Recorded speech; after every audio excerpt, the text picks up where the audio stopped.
ارشد شریف کے حوالے سے بھی کچھ آپ روشنی ڈالیے، اس کی تحقیقات کہاں تک پہنچی ہیں؟ کیونکہ آخر جو آپ کا انٹرویو تھا مجھے یاد پڑتا ہے، اس میں آپ نے تذکرہ کیا تھا کہ وہ جو دو لوگ جن کے پاس ٹھہرا تھا ان کی انوالومنٹ کے بغیر یہ واقعہ ہو نہیں سکتا، اور یہ ٹارگٹ کلنگ کا واقعہ ہے، یہ بھی آپ نے کلیئر کر دیا تھا۔ تو اب آپ کہاں تک پہنچے؟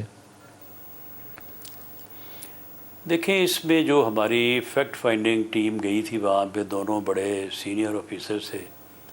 وہ جب واپس آئے ہیں تو میں نے پہلے ان سے بریفنگ لی، اس کے بعد میں نے ان کو کراس کویشچن کیا۔ دو تین چیزیں ندیم ملک صاحب بڑی واضح ہیں۔ نمبر ایک کہ وہ بات جو ہے کہ کوئی گاڑی اغوا ہو گئی تھی، اس میں کوئی بچہ تھا اور پولیس نے ناکہ لگایا ہوا تھا، وہ ایبسولوٹلی غلط ہے، 100% غلط ہے۔ کوئی گاڑی اغوا اس علاقے میں ہوئی نہیں ہے۔ وہ جو واقعہ ہوا ہے وہ اس واقعے سے پہلے کا ہے، اور وہ کو وہاں سے 100 کلومیٹر دور کا ہے۔ اس کے بعد جس جگہ پہ واقعہ ہوا ہے وہ وہاں پہ کوئی ناکہ نہیں لگا ہوا تھا، اور وہ ایک بائی روڈ ہے، یعنی ایک مین روڈ ہوتی ہے، اس کے بعد ایک بائی روڈ نکلتی ہے، وہ کسی فارم ہاؤس کو جاتی ہے، کسی اور کوئی چھوٹے سے گاؤں کو جاتی ہے۔ تو وہاں پہ جب ہماری ٹیم وہ موقع ملاحظہ کر رہی تھی تو وہاں سے پورے دن میں 3 گاڑیاں گزری ہیں ٹوٹل، تو وہاں پہ کون سا ناکہ جو ہے وہ لگا ہونا تھا۔ اور دوسرا یہ ہے کہ وہاں پہ جو فائرنگ ہوئی ہے جس گاڑی پہ، وہ فائرنگ جو ہے وہ اس طرح سے ہے کہ فائر کرنے والے کو پتہ تھا کہ وہ کس کو ٹارگٹ کر رہا ہے، اسے پتہ تھا کہ گاڑی چلا کون رہا ہے، اور اسے پتہ تھا کہ ارشد شریف یا جو بھی اس کا ٹارگٹ تھا وہ کس طرف جو ہے وہ بیٹھا ہے۔ پھر اس کے بعد جو ہے یعنی وہاں پہ جو وہ ٹیم ہے پولیس، وہ پولیس جو ہے اس نے کوئی مقدمہ نہیں اس کا درج کیا، اس نے کوئی اس کی تفتیش نہیں شروع کی، اور وہاں کی جو پولیس ہے وہ اس قسم کے کام کرنے کی ماسٹر ہے۔ وہ اس قسم کے کام جو ہے نا وہ آز خود بھی کرتی ہے اور پیسے لے کے بھی کرتی ہے۔ تو معلوم یہ ہوتا ہے کہ ارشد شریف جس گاڑی میں موجود تھا اس گاڑی کے اوپر جو ہے وہ ٹارگٹڈ فائرنگ ہوئی ہے، اسے ٹارگٹڈ کر کے اسے جو ہے وہ مارا گیا ہے۔ اور اگر ایسا ہے تو پھر یہ جو 2 بندے ہیں وقار اور خرم، یہ بندے تو کسی طور پہ اس سے باہر ہو ہی نہیں سکتے۔ 19 اگست کو وہ وہاں پہ پہنچے ہیں، ان کے پاس، انہی کے فلیٹ میں رہے ہیں، انہی کے پاس رہے ہیں، جب بھی وہ کبھی باہر آئے ہیں تو انہی کے ساتھ آئے ہیں۔ اور جب ان کو پھر یعنی انٹیروگیٹ کیا گیا، کراس کویشچننگ کی گئی کہ بھئی یہ بات کس طرح سے ہوئی، یہ بات کس طرح سے ہوئی، تو پھر انہوں نے ملنا بند کر دیا کہ نہیں جی اب ہمارا وکیل آپ سے بات کرے گا، ہم جو ہے وہ براہ راست آپ سے بات نہیں کریں گے۔ یہ بندے جو ہیں یہ بڑے انفلوئنشل ہیں، اور وہاں پہ بلیڈر ہیں یہ، اور وہاں پہ کوئی 100 ایکڑ میں تو انہوں نے ایک فائرنگ رینج بنائی ہوئی ہے جس سے وہاں کی فوج پولیس استفادہ کرتی ہے ان کو باقاعدہ پے کر کے۔ یعنی یہ وہاں پہ کوئی ایسے آدمی نہیں ہے کہ ان کی گاڑی کے اوپر ایسے ہی کوٹ کے فائرنگ کر دیں۔ تو ویل کنیکٹڈ سر رانا صاحب، جو کراچی کے واقعات تھے جہاں کراچی کے اندر خون ریزی ہوتی تھی جس زمانے کے اندر، کیا اس جگہ کا، کینیا کا، نیروبی کا، یا ان 2 لڑکوں کا ان لوگوں سے بھی کوئی تعلق تھا جو کراچی کے واقعات میں، فسادات میں ملوث تھے؟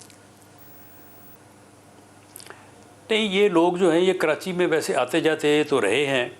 کوئی طارق وسیع صاحب ہیں، کوئی ARY کے، ان کے ساتھ ان کا کہتے ہیں ایک اچھا تعلق ہے، لیکن یہ یعنی ان کے والدین جو ہیں وہ پاکستان سے اوریجن ہوگی ان کی، لیکن وہ کینیڈا میں سیٹل ہیں، وہاں کے یہ شہری ہیں، پاسپورٹ ہولڈر ہیں، کینیا میں بھی اور کینیڈا میں بھی ہے ان کا کاروبار ہے۔ تو یہ جب 10 اگست کو ارشد شریف صاحب گئے ہیں دبئی، تو وہاں پہ طارق وسیع صاحب نے اس کو کہا، وقار کو، کہ یار یہ بندہ ہمارا ہے تو اس کو آپ سپانسر کریں اور اس کو اپنے پاس رکھیں آپ۔ تو یہ انہوں نے ان کو سپانسر کیا، اس بات کا بھی ڈاکومنٹری پروف موجود ہے۔ تو یہ ان کے سپانسر کرنے پہ جو ہے وہاں پہ وہ بات بھی غلط ہے کہ یہ آن ارائیول وہاں پہ ویزا تھا، نہیں، آن لائن ویزا تھا، ان کو پہلے ویزا دیا، پھر وہ ویزا لے کے وہاں پہ گئے، اور انہی نے ان کو ریسیو کیا، انہی کے وہ پاس رہے، انہی کی جو ہے وہ کسٹڈی میں تھے۔ اور پھر دوسرا یہ ہے کہ ان کی باڈی جو اب پوسٹ مارٹم کی رپورٹ جو ہے وہ اب تقریباً سامنے آ گئی ہے، تو اس سے بھی یہ معلوم ہوتا ہے کہ ان کو تشدد کس نے کیا رانا صاحب؟ وہ شاید پہلے تشدد کا نشان یہ ہو سکتا ہے کہ پہلے جو ہے وہ ایسا بھی ہو سکتا ہے کہ اگر پہلے ان کو تشدد کا نشانہ بنا کے جو ہے، کیونکہ ایک ان کی جو پیچھے نیک پہ فائر ہے، یعنی گردن سے تقریباً 6 انچ نیچے. آپ دیکھیں ایک آدمی جو گاڑی میں بیٹھا ہے نا فرنٹ سیٹ پہ، اسے آپ دائیں سے کریں فائر، بائیں سے کریں، پیچھے سے کریں، تو اس جگہ پہ فائر نہیں لگ سکتا. تو یہ چیز بھی جو ہے وہ بڑی جو ہے وہ یعنی ڈاؤٹ فل ہے. تو ہو سکتا ہے کہ اس کو بعد میں گاڑی میں بٹھا کے گاڑی پہ فائرنگ کر کے تو یہ ایک ڈرامہ رچایا گیا ہو، کور اپ کیا ہو. تو یہ ساری چیزیں جو ہیں، تو اس بات کا کبھی امکان ہے کہ اس کو گاڑی سے باہر نکال کے پہلے تشدد کا نشانہ بنایا گیا، وہاں اس کو اسیسینیٹ کیا گیا، شہید کیا گیا، اور پھر گاڑی کے اندر ڈال کے فائرنگ وائرنگ کر کے دکھا دیا کہ گاڑی کے اوپر فائرنگ ہوگی؟ نہیں، ہاں ایسا وہیں پہ کیا یا کسی اور جگہ پہ کیا. وہ جو کوئی فارم ہاؤس بتا رہے ہیں جہاں پہ کہتے ہیں کہ وہ 3 گھنٹے گزرے ہیں ان کے، وہاں پہ کر کے سارا، تو وہاں پہ جو ہے وہ گاڑی میں بٹھا لیا ہو، تو وہاں پہ جو ہے وہ ایک ان کو یہ ایویڈنس بھی ملی. اچھا، پھر جو وہ جن لوگوں نے فائرنگ کی ہے، جن لوگوں نے پہلے اون کیا ہے، اچھا وہ لوگ جو ہے وہ پہلے کہہ رہے تھے کہ ہاں ہم آپ کو انٹرویو کروائیں گے، پھر اس کے بعد انہوں نے انٹرویو نہیں کروایا. اب اس میں سب سے بڑی بات جو ہے وہ یہ ہے کہ ان دونوں کا، وقار اور خرم کا، اگر پچھلے 2 ماہ کا یا 19 اگست سے اس انسیڈنٹ تک ان کا ٹیلی فون ڈیٹا مل جائے تو ساری گتھی جو ہے یہ سلجھ جائے گی. پتہ چل جائے گا کہ پولیس والے کس کس کے ساتھ رابطہ تھا، پاکستان میں کس کس سے رابطہ تھا. تو یہ ساری چیزیں، لیکن وہ رسائی نہیں دے رہے اس حد تک. وہ اس حد تک جو ہے وہ رجسٹ کیا انہوں نے،